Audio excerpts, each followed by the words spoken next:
Join Nancy and I on our 42-year-old motor yacht LP as we explore the waters of Washington, British Columbia, and maybe even Alaska. Two old people on an old boat. What could possibly go wrong? If you enjoy the video, be sure to hit that like button, and if you really like it, consider subscribing. It really helps me out.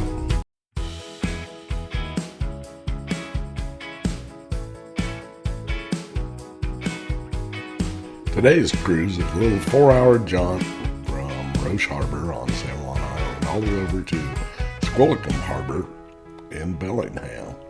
Weather looks not too bad and looks like it'll be a nice cruise, so sit back and enjoy the ride.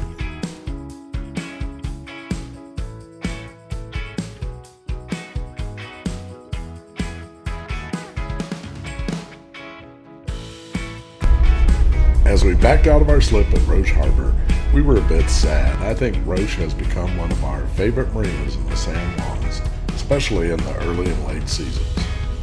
It's a fun place with great folks and lots of amenities, but I can see where it could get a little crazy during the height of the boating season though.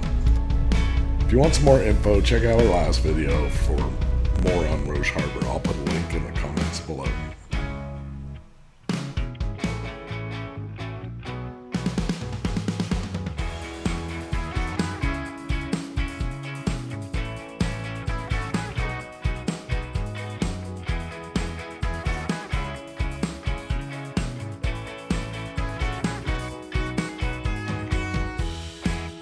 We needed a bit of fuel, so after a quick top off, we were on our way.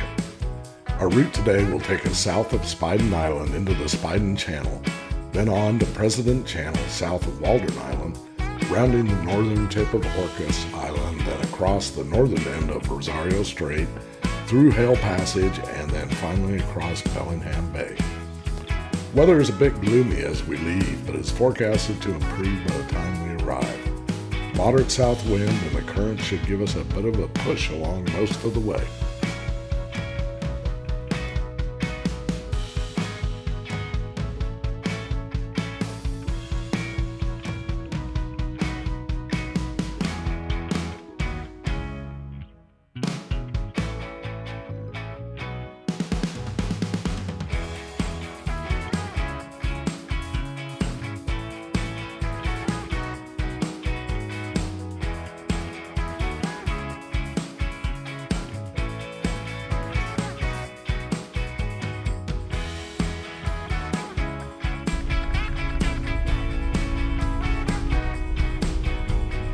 Nancy's out doing the fender dance as we head on out of the harbor.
About the only wildlife we saw on this trip was some seals hauled out on a buoy, doing what we were doing, waiting for the sun to come out.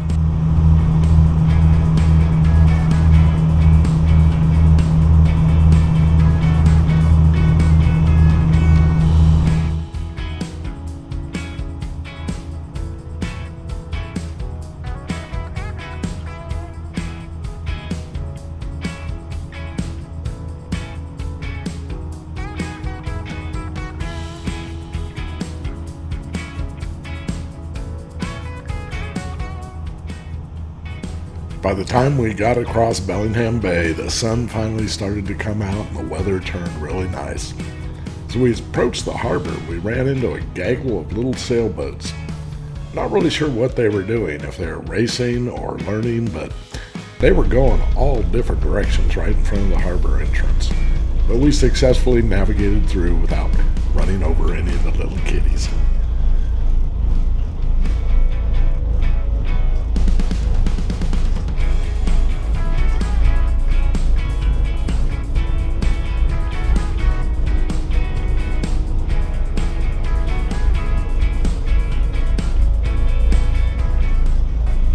The marina entrance was a little hard to make out along the breakwater, but once we got closer, it was clearly marked and an easy entrance.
This is about where I started to do my happy dance when I realized that our slip was going to be right below an Anthony's.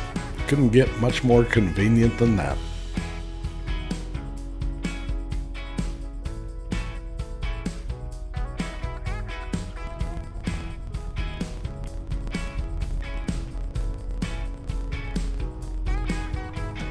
When I saw our docking spot, it was going to prove to be kind of interesting. I had to turn around in tight quarters and back up and get Nancy off the boat, all against a little breeze that was pushing me off the dock.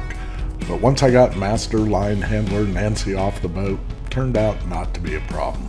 She does a great job.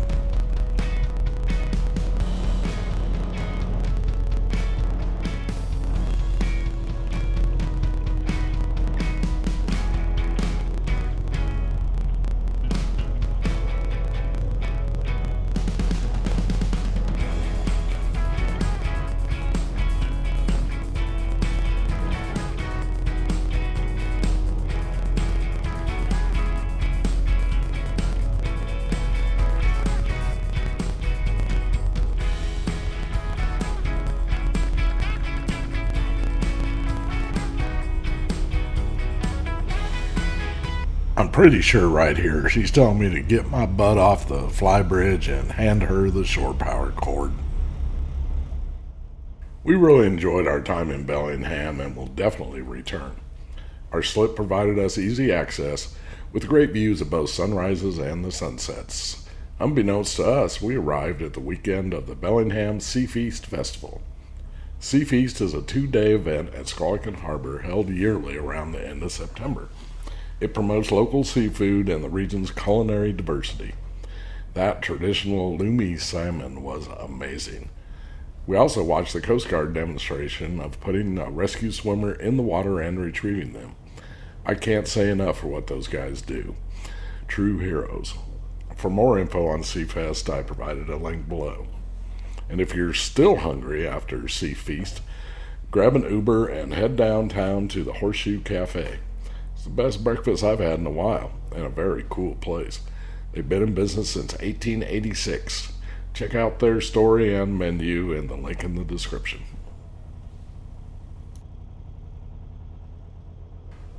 All too soon, it was time for us to depart for home, Cape Sante Marina and Anacortes. Hated to leave. We'll definitely be back to Bellingham.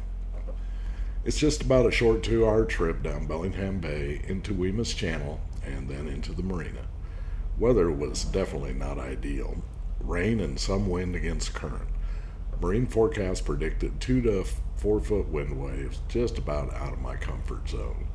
But since it was a short run, we decided to poke our bow out and see how it was, reasoning that we could always return to a safe haven.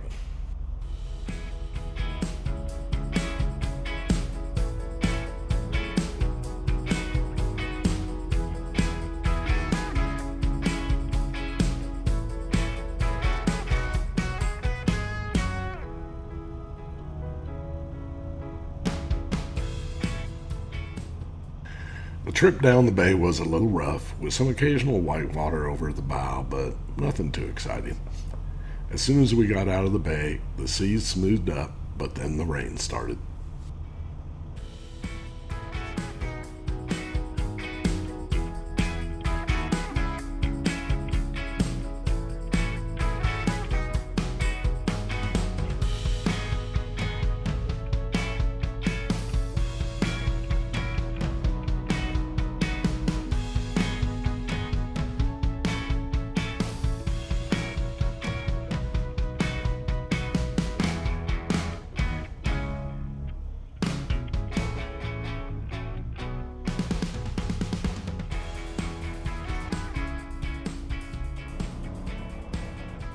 We had to negotiate some large ship traffic headed for the refinery terminal, but after that it was smooth but rainy right into the marina.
Once we entered the marina, it was time to perform one of the least glamorous parts of boating, the dreaded pump out. Especially not fun in the rain.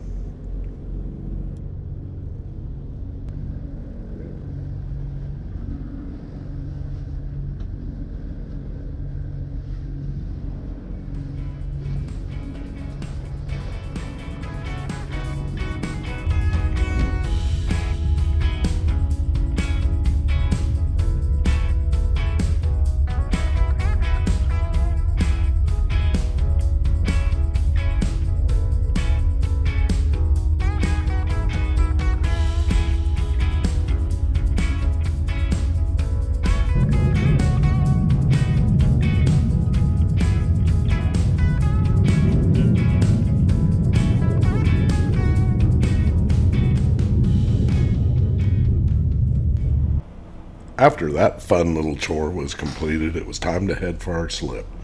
We only have about 2 days to move all of our stuff off of the boat into my pickup for the long drive back to Kansas, and also had to prep everything on the boat for haul out. So it's going to be a busy couple days.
We got all of our tasks accomplished, and a couple days later we were hauled out and Ella was in the yard. Our shakedown cruise was a great success, and we had what seemed an endless list of repairs and upgrades needed to turn Ella P into our ultimate cruising yacht.